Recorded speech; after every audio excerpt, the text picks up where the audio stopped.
রাসূলুল্লাহ সাল্লাল্লাহু আলাইহি ওয়াসাল্লামের বংশ পরিচয়। নবীজি সাল্লাল্লাহু আলাইহি ওয়াসাল্লামের পবিত্র বংশ সারা বিশ্বের সবচেয়ে সম্ভ্রান্ত ও পবিত্র বংশ।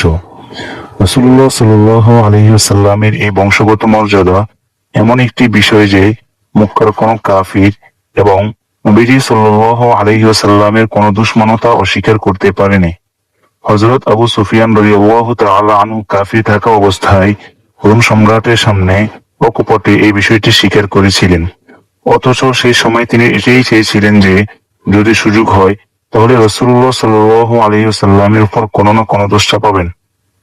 পিতার দিক থেকে নবীজি সাল্লাল্লাহু আলাইহি ওয়াসাল্লামের বংশধারা: মুহাম্মদ ইবনে আব্দুল্লাহ ইবনে আব্দুল মুত্তালিব ইবনে হাশিম ইবনে আব্দে মানাফ ইবনে কুসাই ইবনে কিলাম ইবনে মুরা ইবনে কাব ইবনে লুয়াই ইবনে গালিব ইবনে ফিহার ইবনে মালিক ইবনে নজর ইবনে কিনানা ইবনে হুজাইমা ইবনে মুদরিকা ইবনে ইলিয়াস ইবনে মুজার ইবনে নিজার ইবনে মাআদ ইবনে আদনান। রাসূলুল্লাহ সাল্লাল্লাহু আলাইহি ওয়াসাল্লামের বংশধারা এই পর্যন্ত সর্বসম্মতিক্রমে প্রমাণিত। এখান থেকে নিয়ে হযরত আদম আলাইহিস সালাতু ওয়াস সালাম পর্যন্ত বংশতালিকা সর্বসম্মতক্রম নয়, এই জন্য এই আলোচনায় তা উল্লেখ করা হলো না। মাতৃকুল থেকে নবীজি সাল্লাল্লাহু আলাইহি ওয়াসাল্লামের বংশধারা: মুহাম্মদ সাল্লাল্লাহু আলাইহি ওয়াসাল্লাম ইবনে আমিনা বিনতে ওয়াহাব ইবনে আব্দে মানাফ ইবনে জুহরা ইবনে কিলাব।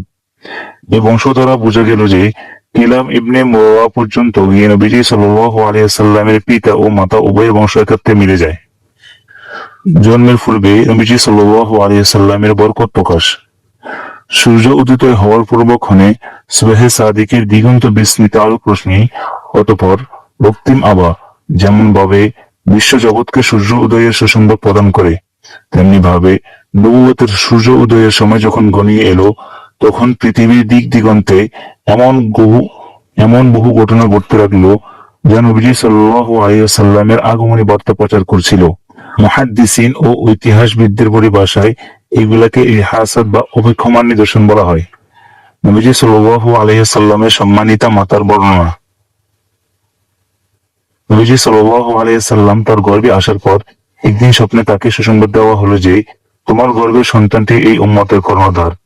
ভূমিষ্ঠ হওয়ার পর তার জন্য তুমি এই দোয়া করবে যে আমি একে এক আল্লাহর আশ্রয় সোপর্দ করছি, আর তার নাম রাখবে মুহাম্মদ। তিনি আরো বলেন, মুহাম্মদ আমার গর্ভে থাকা অবস্থায় আমি এমন একটি নূর দেখতে পেলাম যার আলোকে বসরা ও সিরিয়ার পাথরসমূহ আমার চোখের সামনে ভেসে উঠল। তিনি আরো বলেন, আমি কোন মহিলাকে মুহাম্মদ অপেক্ষা সহজ ও আরামদায়ক গর্ভে ধারণ করতে দেখিনি। অর্থাৎ গর্ভ অবস্থায় মহিলাদের সাধারণত যে মাথা ব্যথা, বমি, অলসতা প্রভৃতি উপসর্গ দেখা দেয়, আমি তার কিছুই অনুভব করিনি। এছাড়াও আরো বহু ঘটনা সংঘটিত হয়েছিল যা এই সংক্ষিপ্ত আলোচনায় উল্লেখ করা সম্ভব নয়।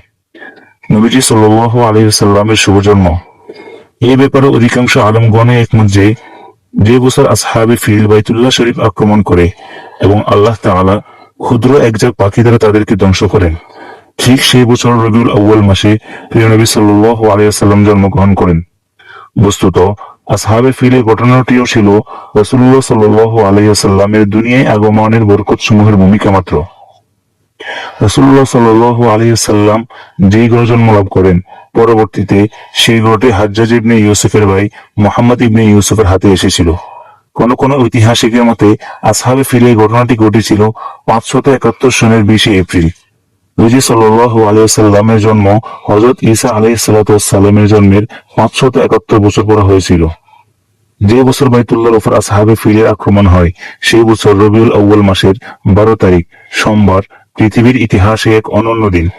এই দিনে জগৎ সৃষ্টির উদ্দেশ্য, রাত দিনের বিবর্তনের মূল লক্ষ্য, আদম ও বনি আদমের গৌরব, নূহ আলাইহিস সালাতু ওয়াস সালামের নৌকা হেফাজতের রহস্য, ইব্রাহিম আলাইহিস সালাতু ওয়াস সালামের দোয়া এবং মুসা আলাইহিস সালাতু ওয়াস সালামের ভবিষ্যৎবাণীর জীবন্ত প্রতীক মুহাম্মদ সাল্লাল্লাহু আলাইহি ওয়াসাল্লাম এই পৃথিবীতে শুভগমন করেন। এদিকে পৃথিবীর দিকে দিকে নবুয়তের সূর্যকিরণ আত্মপ্রকাশ করতে লাগলো। ওদিকে পারস্যের রাজপ্রাসাদে ভূমিকম্প হতে শুরু করলো, যার ফলে প্রাসাদের 14টি ইট ভেঙে পড়লো। হঠাৎ শুকিয়ে গেল শ্বেতসাগর, নিস্তেজ হয়ে গেল 1000 বছর ধরে প্রচলিত পরাশিকদের সেই অগ্নিকুণ্ড, যা প্রজ্বলনের পর এক মুহূর্তের জন্য 1000 বছরে একবারও নির্বাপিত হয়নি।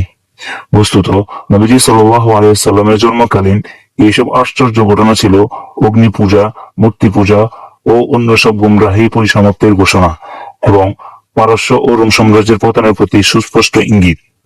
বিভিন্ন সহিহ হাদিসে আছে যে নবীজি সাল্লাল্লাহু আলাইহি ওয়াসাল্লামের জন্মের সময় তার মায়ের পেট থেকে এমন একটি আলো বিচ্ছুরিত হয়েছিল যার আলোতে পৃথিবীর পূর্ব থেকে পশ্চিম পর্যন্ত আলোকিত হয়ে গিয়েছিল। কোন কোন বর্ণনা আছে যে নবীজি সাল্লাল্লাহু আলাইহি সাল্লাম যখন ভূমিষ্ঠ হন তখন তিনি নিজের উভয় হাতের উপর ভর দেওয়া অবস্থায় ছিলেন। অতঃপর এক মুষ্টি মাটি নিয়ে আকাশ পানে দৃষ্টিপাত করেন। রাসূলুল্লাহ সাল্লাল্লাহু আলাইহি সাল্লামের সম্মানিত পিতার ইন্তেকাল। নবী করিম সাল্লাল্লাহু আলাইহি সাল্লাম মাতৃগর্ভে থাকা অবস্থায় দাদা আব্দুল মুত্তালিবের আদেশে নবীজি সাল্লাল্লাহু আলাইহি সাল্লামের পিতা আব্দুল্লাহ খিজর আন্তমদিনায় যান। ঘটনাক্রমে সেখানেই তিনি ইন্তেকাল করেন। এভাবে দুনিয়াতে আগমনের পূর্বেই নবীজি সাল্লাল্লাহু আলাইহি সাল্লামের পিতা ইন্তেকাল করেন।